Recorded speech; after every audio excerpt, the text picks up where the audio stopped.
A website is never finished, especially a B2B tech website. Welcome to ForwardSlash, the podcast that explores how B2B tech companies can leverage their websites to achieve fast, efficient, predictable, and scalable growth. In each episode, I take a big issue affecting the B2B tech landscape and then pick the brains of marketing leaders around the world to learn how the issue affects the questions B2B tech marketers should be asking about their websites and how to answer them. Let's get into it. April Dunford, serial VP of marketing, respected keynote speaker, well known for your work in product and company positioning, especially in the B2B tech industry, and obviously author of the wildly popular book, Obviously Awesome. How are you doing today, April? Thanks. That's a good intro. I like that. I'm doing good. How are you? Thank you.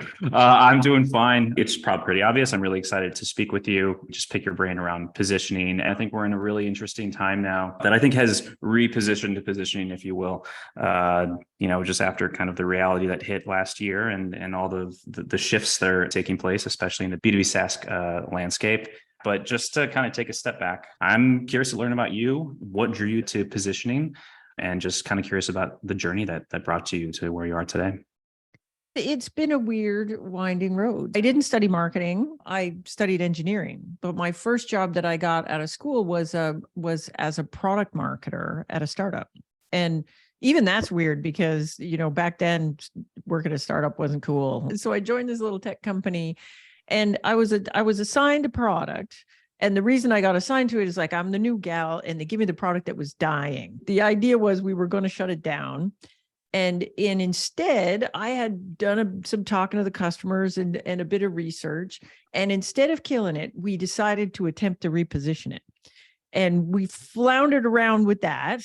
Our process to get there was not what I would do now, but we ended up repositioning it, relaunching it. The thing was really popular. We made a lot of money on it. We ended up getting acquired by a really big company in Silicon Valley. And then I became the vice president of marketing, which was kind of hilarious in itself. And then they gave me a bunch of new products and said, hey, maybe you want to reposition these too. And so I was like, well, okay, but maybe we'll do it properly this time. Because last time we were just fooling around. And I figured marketers know how to do this. And I don't know how to do it because I never went to marketing school.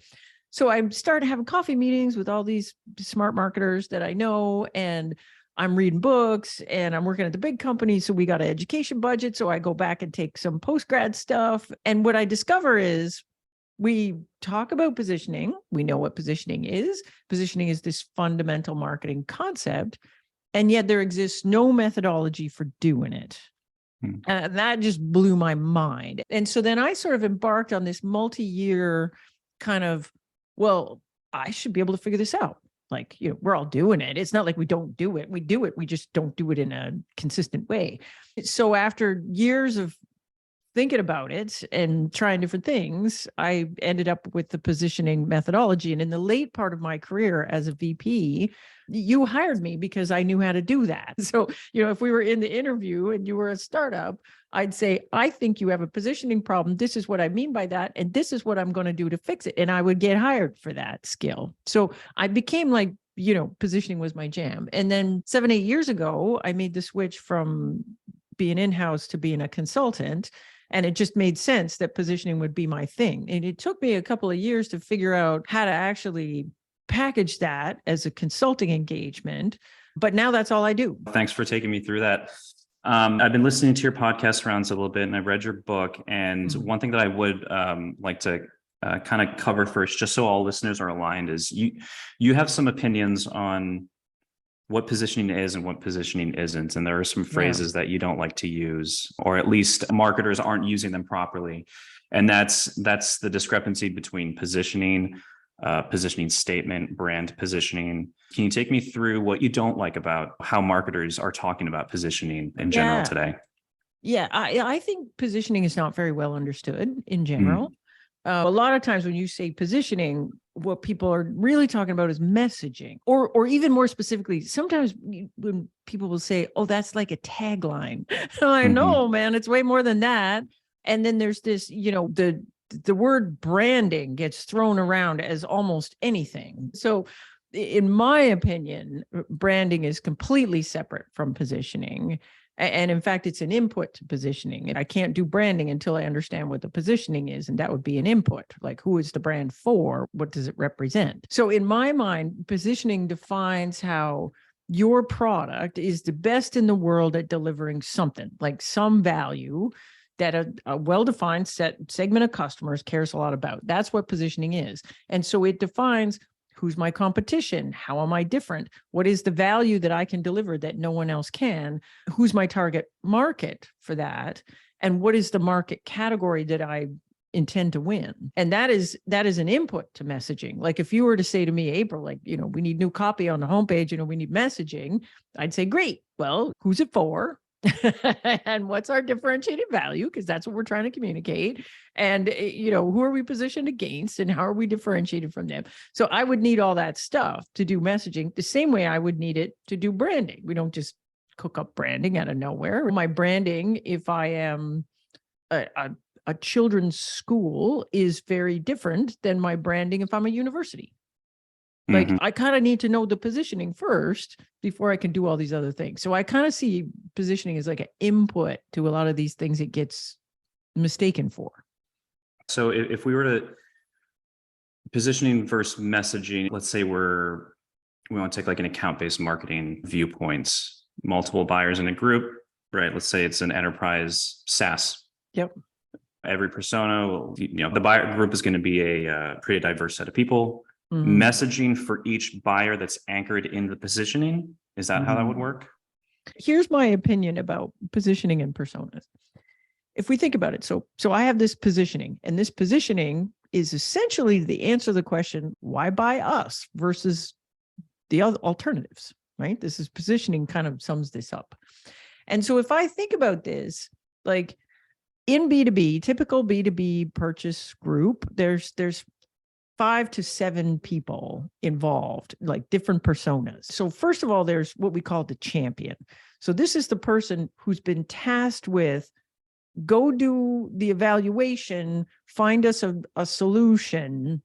You're going to have to work in these other 7 or 8 personas, but you're sort of leading the purchase process, right? Making a short list, going around or whatever. And then you're making a recommendation up to the economic buyer. Usually the economic buyer is different. Sometimes it's the same, but usually it's different. It's like their boss or whatever. This is whoever holds the budget. And so, they matter too. And then if I'm selling to a line of business, well, IT might have to get involved because they might say no if it doesn't do some stuff. And then you have end users of the solution, and they might get involved because you want the end users to actually use the thing. And so there's all these personas. But when we think about positioning, the champion is the person that you talk to first. So the champion is making a short list, and the champion is driving the thing around. The champion actually cares a lot about you. Positioning has to matter for the champion, because if we don't get on the short list, I don't even get to talk to any of the other people. I got to win them first. So in the work that I do, it's very focused on this champion. Everybody else is a source of objections generally. IT can kill the deal. The end users could kill the deal sometimes. Purchasing could kill the deal. Legal could kill the deal. Your economic buyer, the boss, might kill the deal.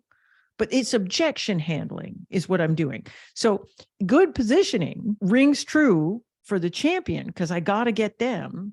And then in my sales process, I'm arming the champion to handle the objections of all these other personas.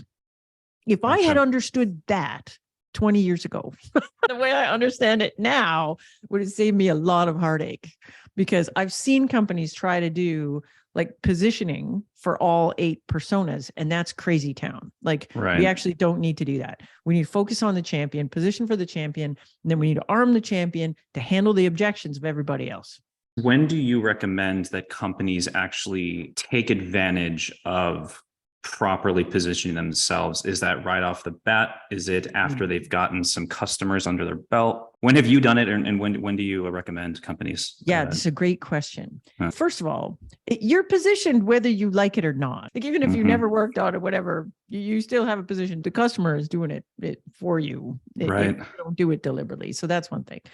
The second thing is, when I got a brand new product, like let's say I got something and it's not out yet, you could go through the process of positioning it, meaning I could say, well, look, like I think this is the competitors I'm going to compete against. And this is how my product is different than them. Therefore, this is the value that only I can deliver. Therefore, these are the kind of customers that are really going to love it. Therefore, this is the market I'm going to win. But it's a guess, right? Because you haven't launched it yet. You don't know. It's not based on anything. So what you have is a positioning thesis at that point. Now, you launch the product, you get a first wave of customers, and part of what you're doing in that first wave of customers is you're validating the thesis. Like, was that true?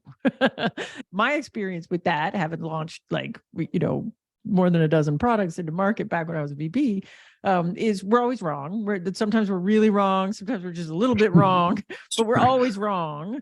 And then we got to adjust, right? After I'd done this a bunch of times, I was like, you know what? We actually don't need to nail the positioning before we've launched, because we know it's going to change. It's good to have a thesis. It's good to write it down. So then we know what we're validating. But if I think about how I'm going to position in the market, like I actually want to keep the positioning kind of loose because I don't know where to tighten it up yet. And so even though I have a thesis that I think it's going to be this, sometimes it's better to just widen it out a little bit and let's just see where the market pulls us.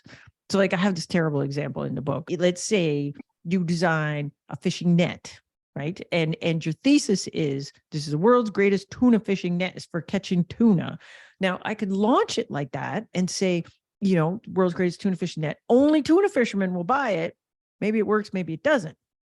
Or smarter thing, in my opinion, would be I launch it and I say it's a net for fish, all kinds of probably big fish. And then I launch it and all kinds of fishermen try it out. And maybe what I discover is, let's just see what they pull up. And maybe what you find out is like, oh, grouper. It's actually amazing for grouper. Who knew? I wasn't thinking about grouper. I don't know anything about grouper, but now I know. And so then after I've done, then I can say, oh, okay, well, it's actually not a tuna fishing net. It's a grouper fishing net. And then I'm going to tighten that up and go run at the grouper fishing market. So I think if we're talking about getting really tight on the positioning, you want to have a wave of customers first and then tighten it up later. At the beginning, I think it's good to have a thesis and you should be validating the thesis, but you might not actually present that thesis to the customer. The positioning that you're using to get the first wave of customers can be a little loose. Cool. Thanks for taking me through that. I would like to dive into kind of the granularity of the framework you've outlined in the book. There's like a 5+ bonus step flow. Would like to dive into that, but I'd like to frame this with just like a little background before we dive into it. And that's basically just the reality of B2B SaaS in the aftermath of 2022, right? Even before 2022 happened, B2B SaaS, hyper competitive, right? Especially if you're in MarTech, sales tech, that industry, hyper competitive. But now that we're in 2023, there's been this return to rigor is what I'm seeing. A lot of people mentioning on LinkedIn, shrinking markets, longer sales cycles. It's harder to get people to open their wallets.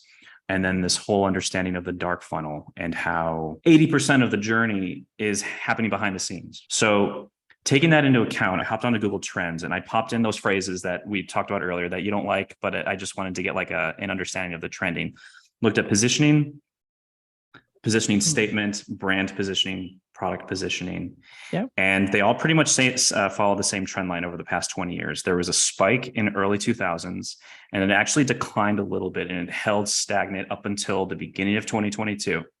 And then there's an increase in search interest starting at the beginning of 2022. Do you find that as a coincidence, or is the writing on the wall and people are understanding that something's got to change here?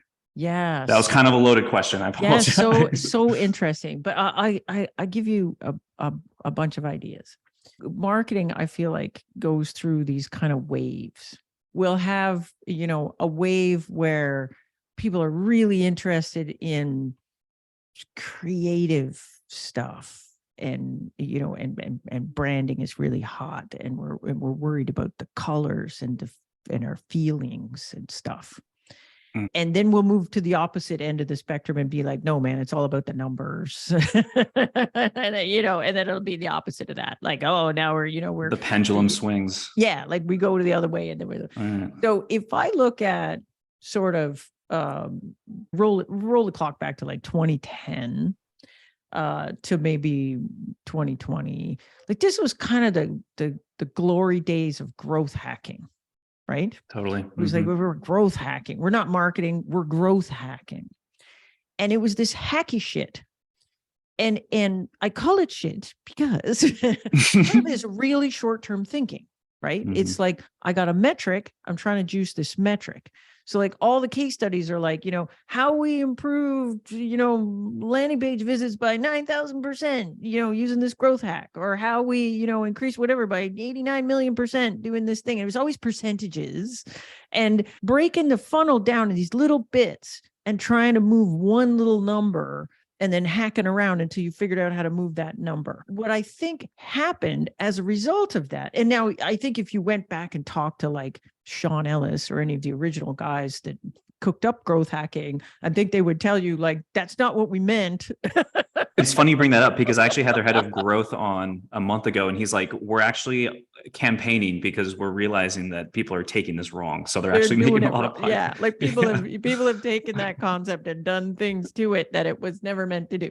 But that's what we were doing, right? What we have now is kind of a pendulum swing back to like fundamentals, right? Instead of getting so granular, I'm trying to move this one little number and this one little thing. People are moving back to, and positioning is very much like that. It's like back up and say like, but are we a database?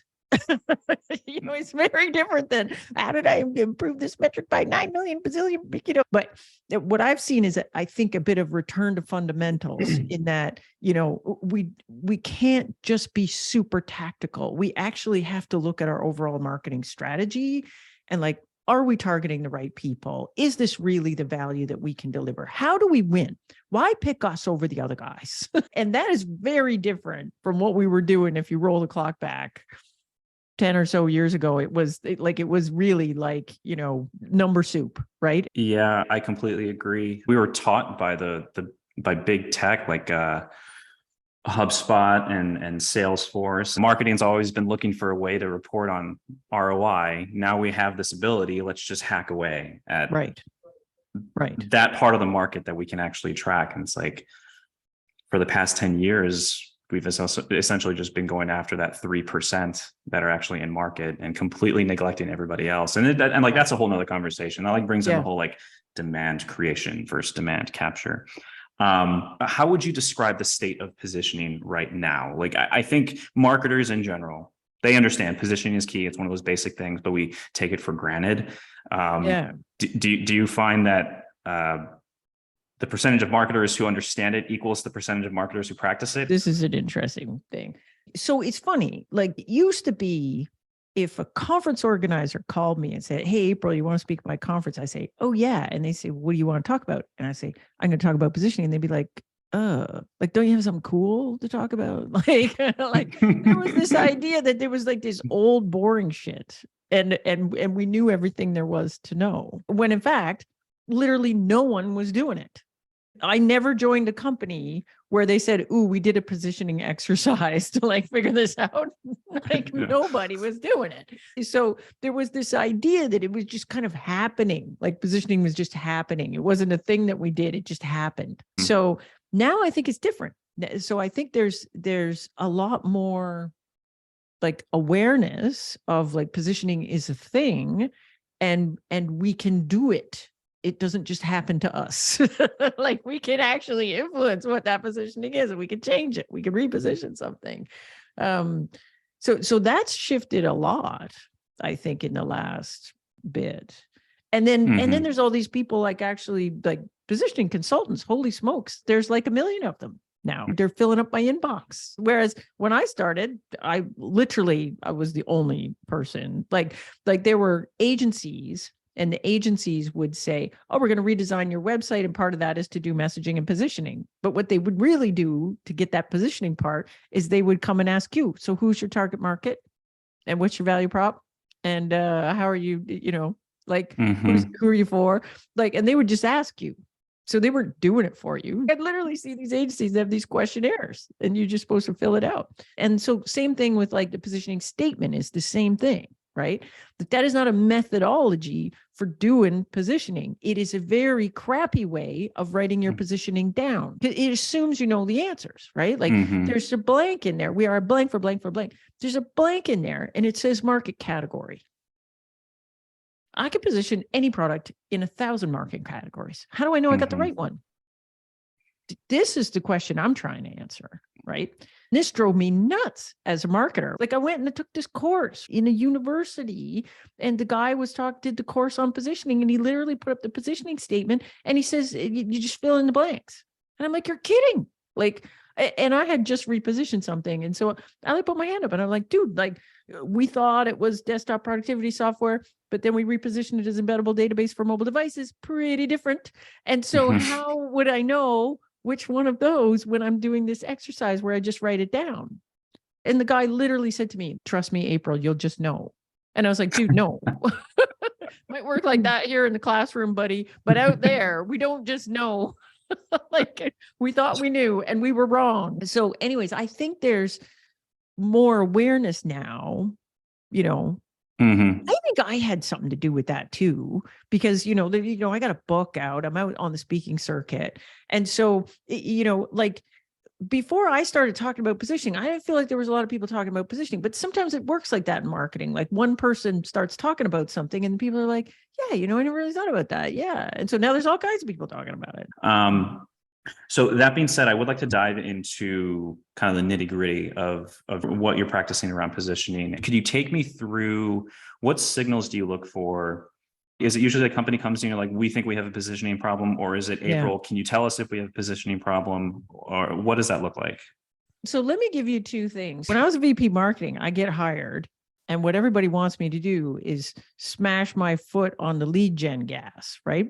But I don't want to do that until I figure out if the positioning is good or not, because if the positioning is no good, then I'm just pouring water in a leaky bucket. So what I would usually do at the beginning is listen in on first sales calls. I would wander over to sales and I would just listen in on calls. Now it's so easy. You got Gong. You don't even have to wander over. You just listen to the call recordings. And weak positioning sounds like this in the first call. You got a sales rep. Sales rep is good. Sales rep gets on the call. Customer's on the call. Sales rep's pitching away. And like 5 minutes into it, the customer's making this face. And then they're like, back it up. Go back to the beginning. Go back to the beginning. You can tell there's just this fundamental confusion. Like, I don't know what this thing is. And the rep is past that, right? It's pitching value or whatever. And they're like, no, go back, go back to 3 slides. So you hear that, like, what the heck is this thing? I can't figure it out.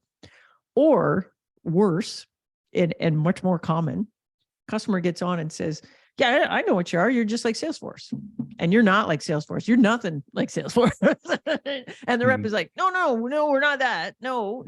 The other one you'll hear is like, you'll get this objection that sounds like this. It's like, yeah, I get it. But couldn't I just use my spreadsheet for that?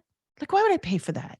Like this. So there's a bit of like, I get what you are. I just don't get the value.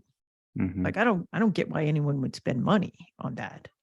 And so if you start hearing that, and at the same time, you got customers that are happy, like super happy, and your churn is low and everything looks good over in customer land. And when you go talk to them, they're like, this thing is amazing. You will pry it from my cold dead fingers. There's this gap between what customers know and what a prospect is hearing in the early part of the funnel.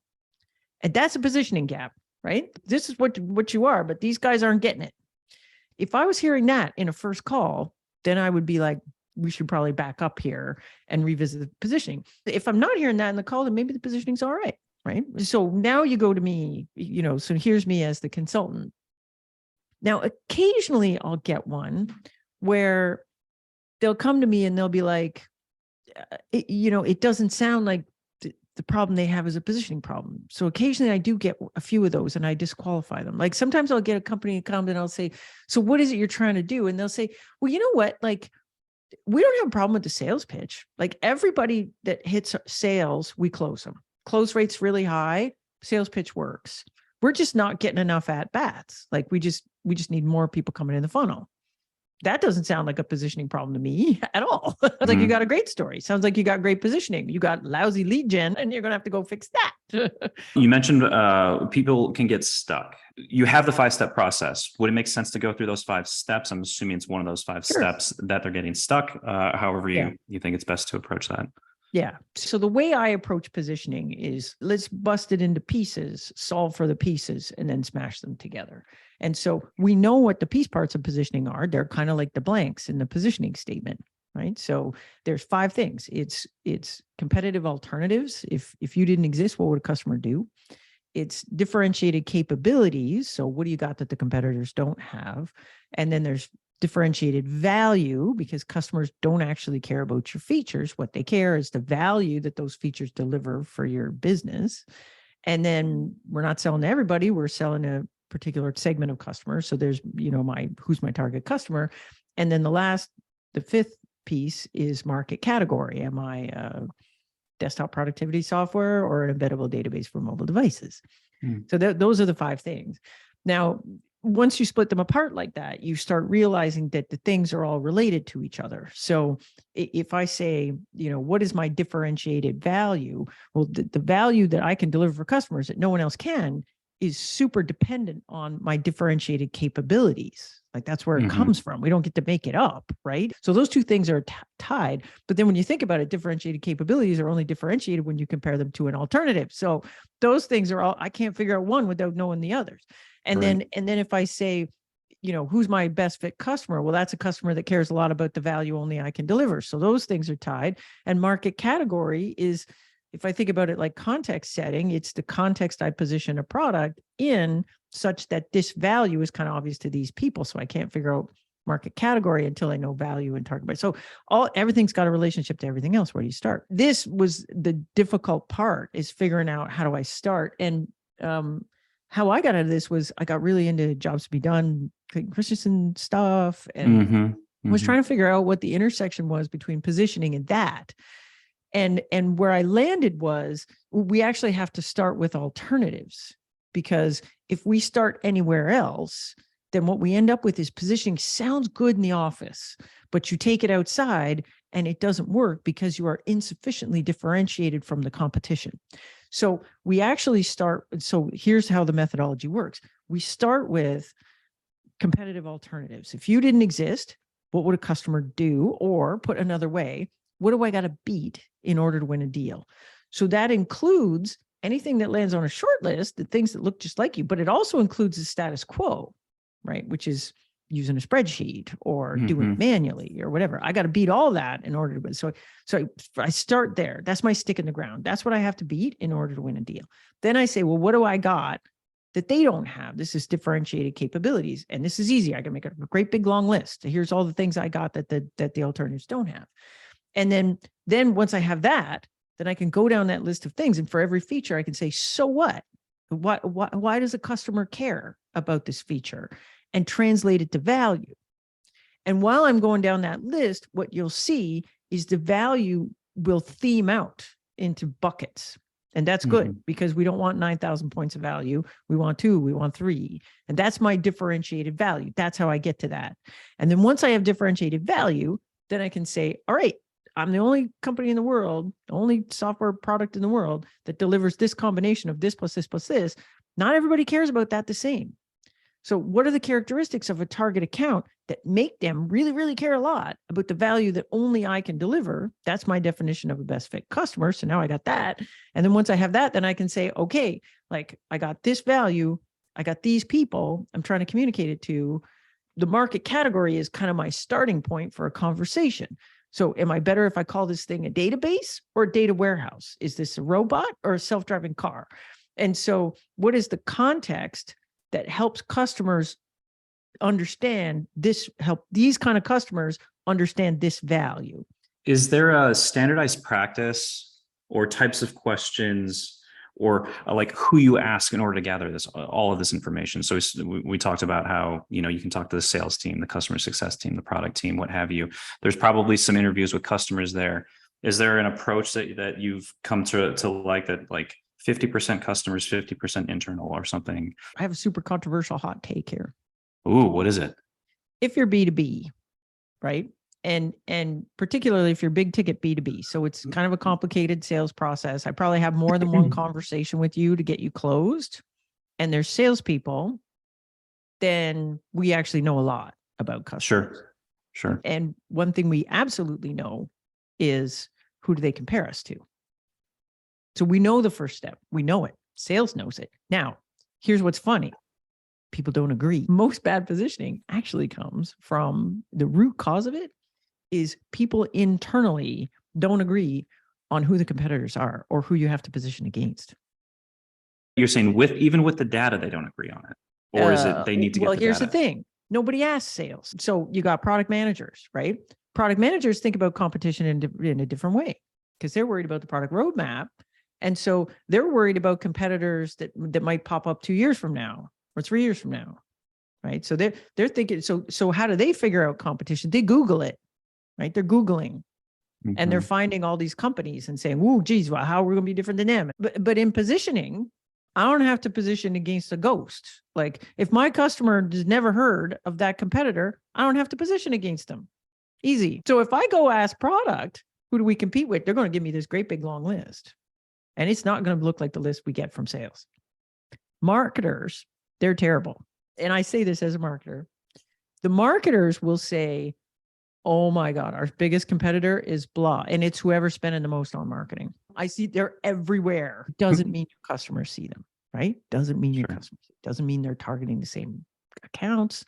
Doesn't mean anything, right? So that's the first thing, right? Where do we find out the information we need for this starting point of who do we have to position against? We get it from sales, right?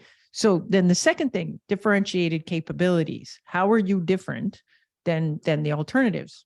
Who knows this? Product knows this. Sales doesn't. Marketing doesn't. Product does, right? That's their job. It's their job to look at all the competitors and look at our feature set versus their feature set and whatever. They know this better than anyone else, right? Then we're going to translate that to value. Now, if we're going to translate it to value, we really need to understand what a customer thinks is valuable.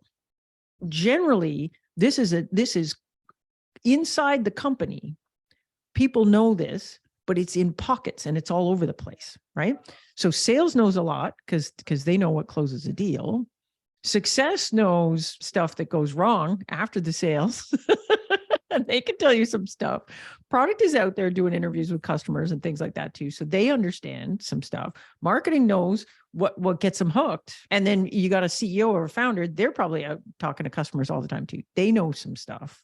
So what people want to do is they'll say, "Oh, well, we're going to do this research where we go out and we ask the customer what our value is, and they're going to tell us." And that is stupid. Stupid, right? So let me tell you all the ways that's stupid. One, half the time, because I've been working these products that are really techy, right? If I got a feature that's amazing and does an amazing thing for customers, but my sales rep doesn't understand it and my sales rep doesn't pitch it, it is very likely my customer will never use it. And so then I'll go ask them, "What's your favorite feature? What's the value we deliver? Will it come up on that list?" No, it won't. So we actually have to own this. Customers are experts in pain. We are experts in solutions, right? So we should not be doing customer research on anything, in my opinion, other than their situation, this pain and the situation around their pain that allows us to understand how we might provide value. But if we think we can go out and just ask customers, like, "What's so great about us?" and they know that better than we do, that's cuckoo town, man. Like that's no. People will say like, "No, we have like, there's all these things we don't know. We're going to have to go do customer research." And I'm like, oh my God, like the number of times I have literally funded customer research to go out and come back and tell us what we already knew. It's because we're scared maybe there's something we don't know or something. If you're really early stage, that's different, right? Like you don't know anything. You just launched the thing. You don't know anything. You don't know what people love, what they don't do. You haven't done enough deals to even know that, right? But if you're an established company, you're in market, you're making 10 million revenue, like, and then everyone's like, "Oh, well, we got to go do customer research." I'm like, why? Like, what are we going to get from that we don't know already? And so that's my position on that. Ooh, people don't like when I say that though. Now, here's the thing. If I don't have a sales force, like let's say I got a zero touch sales motion, or even it's a light sales motion, right? Where I basically close a deal in one call. So the reps are a bit more like order takers than they are sellers, then we know nothing. And we do have to go and get that research, because otherwise we don't know. We're just guessing. We have no idea. But if I have salespeople and they're doing their jobs, like they know what the status quo is in the account, they know who we're getting compared to. My product people know where we're better. We should have enough customer understanding internally that we know what's valuable to our customers and what isn't. So we should be able to do the translation to value. Is there, it's an integrated effort. It's an aligned effort. Is there any one department that should own positioning? Is that marketing? I'm assuming they're usually the ones that probably, or is it sales that probably feels the pain point first? But I'm curious, like, what does that conversation look like in getting everybody aligned? Yeah. So how I always did this stuff is it needs to be cross-functional effort, you know, partly because everybody, each team has something to bring to the table, and I need that, right? So I want to pull the info out of everybody's brain. So I need sales, marketing, product, customer success. I need the CEO, founders in the room. We need everybody so I can pull from them, but also because when we get to positioning at the end of the day, we need everybody to be aligned on it so we can all go execute on it and row in the boat in the same direction. So in my opinion, we can't do this as anything other than a cross-functional effort. If it's something that the marketing department cooks up, sales will never adopt it because it's probably wrong in some way, because it didn't take their input, or, you know, the CEO will be out there telling a different story, you know, and it's very hard to make it stick if you don't do it as a cross-functional effort. But then you have this thing of like, once you've got the positioning, somebody needs to be this, what I would call the steward of it, right? So who's ensuring that we're consistent on it? Who's the keeper of it once we're done? And that's usually marketing. More specifically, this is the job of product marketing. If I could distill product marketing down to one thing, it's that, right? It's we work on positioning. We're the keeper of the positioning. We're ensuring that everything we're doing is aligned with this positioning. The other thing that the steward of positioning needs to do is make sure that we're checking in on it regularly, because it's going to change over time. So we're going to release new versions of the product that's got new capabilities. That capability might change the value that we can deliver. So once we do positioning, we need to check in on it because it's going to change. It changes for a lot of reasons. So one is my product changes. So I have new capability that translates to the new value. If it's a big enough shift in value, then I'm going to have to go back and change the positioning. I might have new competitors come into the market. So, you know, they weren't there when we did the positioning, but now they're there. And sometimes we got to shift the positioning to account for that. Sometimes you'll get like big things happen, like we go into a recession. And so things that were valuable when times were good sometimes change, and the value is different when times are bad. Like, so in B2B, you know, we're helping you make money or we're helping you save money. That's kind of all we can do. And when times are good, make money is always a winner over save money, right? Everybody's trying to grow.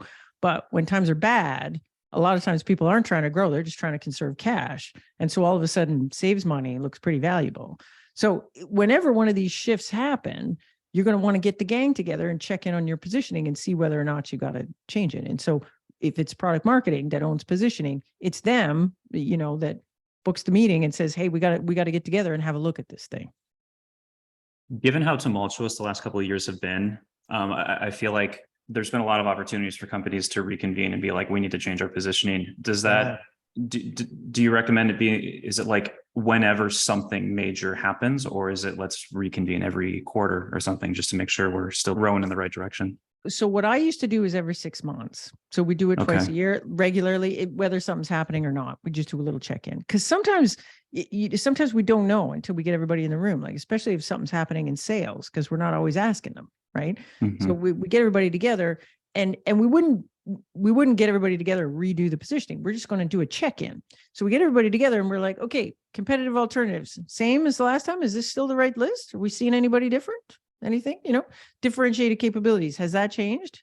Maybe someone caught up to us. What was differentiating last year, 6 months ago, is not differentiating anymore because they did a release, or we did a release. And so we got a thing. And then, you know, does that change? Is it big enough that it changes the value buckets? And if the answer to any of those things are Yeah, there's a lot of changes. Well, okay, now maybe we need to go back. We're going to rework the positioning. But if none of that stuff has really changed significantly, then we like see you in 6 months. Unless something big happens, like, big new announcement, big competitor comes into space, then you might convene the emergency meeting. Right. So we don't know how much this stuff is going to shift. I had this product, this one I was telling you about that we repositioned as embeddable database for mobile devices. That when I was writing my book, I was like, I should look up whatever happened to that product, because we got acquired by a big database company called Sybase, and then Sybase got acquired by SAP. And so the last I heard, that product was an SAP thing. So I got an SAP site, and there it is, still there. And the positioning's not that different. And it's, 25 years has passed or whatever. There it is, same thing. Whereas positioned for the future. I guess most of the time that would never happen, right? Like, so like, I'll give you the opposite example. So I worked at this company, and we had another database thing, and we had a strategic relationship with MySQL. And so our positioning really leaned into their stuff. Anyways, that worked great for like 6 months. And then they got acquired by Sun, which was a bummer. We had to go back and revisit, so we called the emergency meeting, like, how does this impact the positioning? And the answer was quite a bit. So we had to redo the positioning a little bit. And then that worked great for about, I don't even know how long, like 6 months or something. And then Sun gets acquired by Oracle. Like, oh God. Shit. So we had to go back to the drawing board again. And not only that, it was bad. Like, Oracle was making all these noises, like, we're going to kill MySQL. The open source community's freaking out. And it was like, and MySQL was at the center of our positioning, and we had to kind of pull it out. Like, so we did 2 major reposition. Well, we did the first one, and then we repositioned it twice. So 3 positioning things in like a year and a half, 2 years, Gotcha. which is outrageous. But how would how could you predict that? Totally. Thanks for taking me through that. So I wanted to dive into the misalignment issue. And this is, let's say a company they've properly positioned their product or company, what have you. It was an aligned effort, marketing, sales, customer service, product, CEO, everybody's in on it. It doesn't stop there, right? Business success doesn't just come from simply aligning around a position. There obviously needs to be like an aligned communication strategy from that position. Yeah. But given, like, as we've been talking about, given how fractured many go-to-market teams are, I'm assuming getting teams to properly harness the position is like a project in and of itself. I think you've been working on something here. I'm curious, what kind of insight can you provide there? And where do you see the ball being dropped most often once a position is actually aligned upon? Yeah. So great question. So here's what I see. So when I started doing this work as a consultant, one of the things I noticed is if we just did the positioning stuff, 5 components, work our way through it, get everybody aligned on it, marketing usually could go do their thing after that. Because marketing, the core of what we're doing in messaging and all the stuff we got to do in marketing is really around differentiated value and best fit customers. So if I'm going to go build campaigns, I need messaging. If I'm going to build messaging, the core of that messaging is differentiated value for these target customers. So marketing's usually happy at the end of that piece. So you go off, do the messaging, whatever else. But sales has no clue how to pitch it. And so this is where things would fall down. So marketing would go, oh, this is great. I get differentiated value, going to rate messaging, we're going to do all this stuff. And then we generate all these leads. And then we throw them over to sales. And then you peek in on those sales calls and you're like, what's going on here? They're not telling the story the way we're telling the story. Or worse and more common is they're not telling the story at all. Like, they're just doing a feature walkthrough. They're just like, you clicked on the button that said, give me a demo. And that's what you're getting, buddy, a demo. And there's no narrative through that. There's no attempt to position the product. There's no attempt to position it versus the competition. We're just putting you in the wind tunnel of features. And it's up to you, Mr. Customer, to figure out why those features are valuable, what's differentiating and what's not differentiating. And it's up to you to figure out the answer to the question, why pick us over the alternatives? This is bad, right? So positioning is literally the answer to that question. Why pick us over everyone else? So we need to put it in a form that sales can use. Otherwise, They don't know what to do with differentiated value. If you say this is the differentiated value, they're like, okay, so what? So what we actually need to do is take that positioning and translate it into a sales pitch. And so in the work that I do with clients as a consultant, we do the positioning stuff. And then we do this little storytelling thing at the end where it's like, okay, now how do I pitch it? So if I'm stuck in an elevator with a customer and I got to tell the story, like, how do I tell the story? That's been a big focus of my energy the last couple of years. I've always done that with clients. I did that back when I was a VP, right? This is how we test positioning. We take the positioning, we turn it into a sales pitch, and then we test it with customers. It's the easiest, best, most expedient way to test your positioning and get some real feedback on it. So when I started doing this work as a consultant, I wasn't sure, did we need to go do that part or not? Because maybe we know how to build a sales pitch and stuff, but we would do it anyway, just so that, we'd make sure that sales had what they needed. And so one of the things that I discovered from doing this work, and I've worked with like 200 companies now, no one has a structured way of building a sales pitch. It's kind of amazing. Yeah. You think we would know how to do that? And so I was always worried that people were going to say, oh, but we use the whatever methodology for building this. There is nothing. There is nothing. Interesting. So I went back and did a review of state of the art of sales materials. So I went back and read all the sales books that you have to read, right? Like the New Strategic Selling and Spin Selling, and and all these salespeople go through Sandler sales training. So I went and had a bunch of coffee meetings with all my people that I know that have been Sandler certified. And all the sales training assumes that a pitch exists. What they're actually training you on all the other hard sales stuff, right? Like how to handle objections, how to move a deal along, how to negotiate pricing, and all these things that are super, super hard sales skills. That's what they're focused on. But this idea of like, how do we build a story? The idea is the story exists, and we're going to teach you all the other things. And then what's hilarious is it's like, well, if the story exists, who's building it? So you go to sales and they're like, well, that's kind of a marketing thing. But then you go to marketing, they're like, that's a sales thing. And so so what you have then is you got this sales pitch that has existed since the dawn of time. No one knows where it came from. No one knows why it is the way it is. No one knows why it's a structure. And every time we have a new release, we jigger it a little bit. And these pitches are feature walkthroughs. It's like, here's a feature, here's a feature, here's a feature. So I think we can do way better than that. Thing I'm spending a lot of time on right now is trying to teach people a methodology for building a sales pitch. Like, so now you got the positioning, I got to turn that into a sales pitch. How do we do that effectively?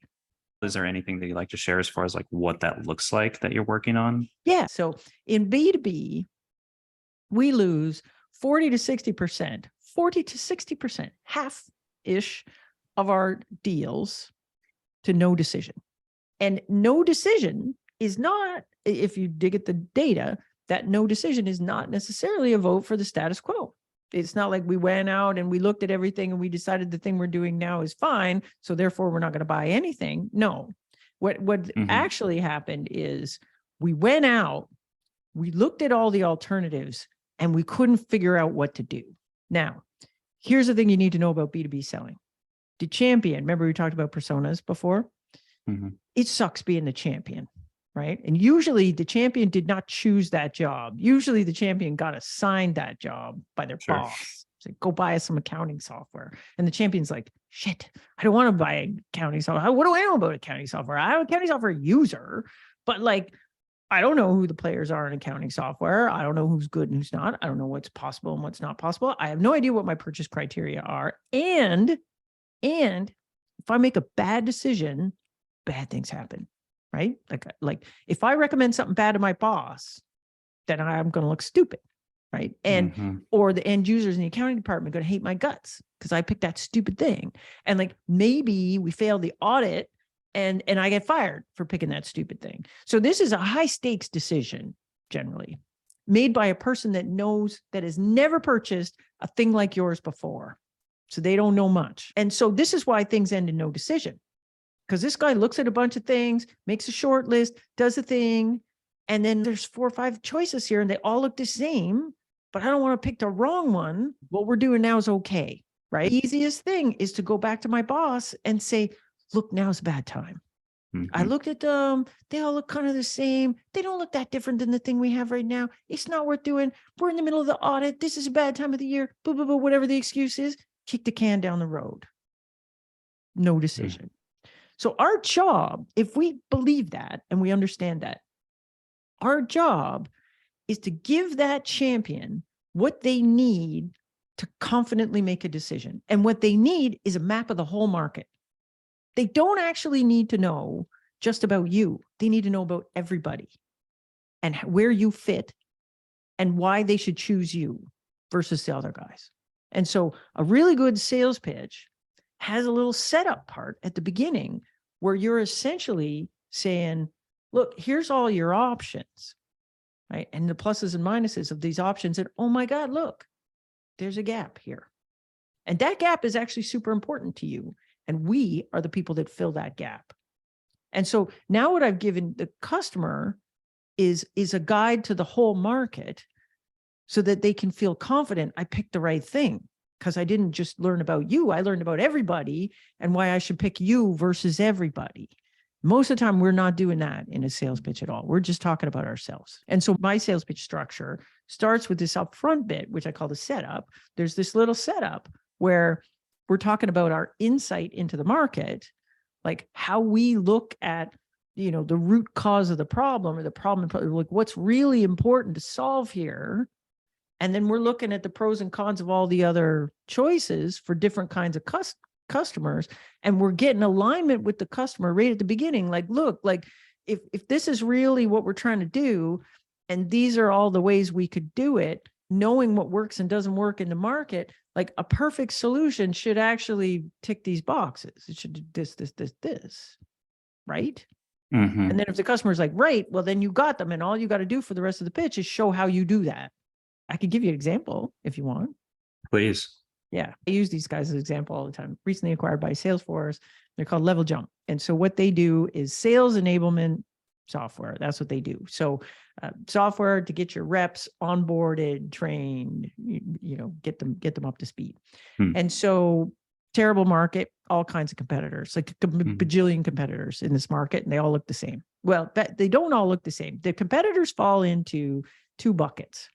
They're either essentially a CMS, like a content repository, and where you can keep track of, who's using what content and make sure you got the right content and it's up to date and whatever. Or it's a full-blown LMS, a learning management system, where I can create a course, you can take the course, you get certified on the course. These are your options, right? Or you just put some stuff in a shared drive, which is the other option. So, okay, those are the options. Now, their big differentiated thing is they're the only sales enablement software that's built on Salesforce. So that's their differentiated capability. So let's do the positioning. The alternatives are CMS, LMS, put it on a shared drive, differentiated capability. They got a whole bunch of stuff, but the biggie is it's built on Salesforce. So then we get to value. So what? Why do I care that it's built on Salesforce? Well, the cool thing about having your sales enablement software built on Salesforce is you have access to Salesforce data. So now I can actually show whether my sales enablement improved time to first deal, time to make quota, all these sales metrics. So that's their jam. So they're selling to the head of sales enablement. Now, the way 99% of these pitches look, they would say, oh, hi, I'm Level Jump. Let me show you my sales enablement software. And I'd be giving you product walkthrough and show you all these features, right? Here's how you do training, and here's how you upload the training, and here's how you do the whatever. And at the very end of that, you might say, oh, here's how you measure the training, right? But all that other stuff that you showed before you got to that is not differentiated. Everybody else does it. In fact, a really mature LMS would do it better. Mm-hmm. So you didn't teach me anything that encouraged me to buy. So instead, we're going to do this pitch where we start with our insight. This is how they pitch it. So they come in and they're like sitting across from the head of sales. Hey, head of sales enablement. Sales enablement is really important, right? Of course it is, buddy. I'm the head of sales enablement. You know why it's important? It's important because every day your rep's not making quota costs you money. A lot of money, actually. How many reps you got? This much? I could actually calculate it for you. It's a lot, right? It's a lot. So the head of sales enablement is going to go, yeah, you're right. Okay. So let's look at how you got choices, how you could solve this problem, right? You got to get your reps enabled. You could use a CMS, put everything together and make sure they got the right version and whatever. And that's great. Can you measure the impact of that though? No, you can't actually. And then you could have an LMS, and then you could train everybody and get them certified and all that stuff. But can we actually tell if the training was working? No. In fact, if we really wanted to do sales enablement properly, we'd want sales enablement where I could prove the results of it. So I'd actually want sales enablement where I could measure how did it impact my sales metrics, right? Now, if you say right, I got you. Because we're the only ones that do that. So there's this little setup at the beginning where I'm getting us aligned on the worldview, right? And so it's not problem solution, which what a lot of people do is like, oh, you got to get your reps trained. Well, yeah, every solution solves that problem, right? But what you want to get is, I got this differentiated value. What do you need to understand in order to understand why my value is really important? I'm going to start with that. Right? Every day your reps not making quotas cost you money. Yeah, you're right. So how do we measure the impact of that? Oh, look, none of these other solutions do that. So once I've got you aligned and say, look, like you want that, right? Then all I got to do is show how I do it. The rest of the pitch is, let me show you how we do that. Here's what we do. Here's you put it in, whatever. This is how we measure the results. This is how we can take those results and improve the training for the next round. Sell all day on that. Kind of the all-encompassing, like culminating question for you is, given everything that we have just spoken about, what do you consider like the weaknesses or the shortcomings on websites that you visit? Yeah, my focus is positioning. I look at people's websites in a different way than customers would, for example. But I feel like the primary job of the website, if we're talking B2B, is what is this thing? Who's it for? Why do I care? And if I can't figure that out really quick, I'm going to go away. So answering those questions is very specific to your audience. I've seen people do critiques of websites and say like, oh my gosh, there's all this jargon and, like no one would understand what that is. And it's like, well, yeah, you would if you were a database administrator who's who they sell to. So I think jargon's fine, right? And I think it's fine if nobody outside your target market can understand what the hell you are. That's fine. People will call me and say, what do you think of our website? And I'll say, I don't know. Like, I can't evaluate it. I'm not your target market. Like, I'm thinking about my folks I was working with last week, cybersecurity for the gaming industry. It's okay if I don't understand their website. It's not for me.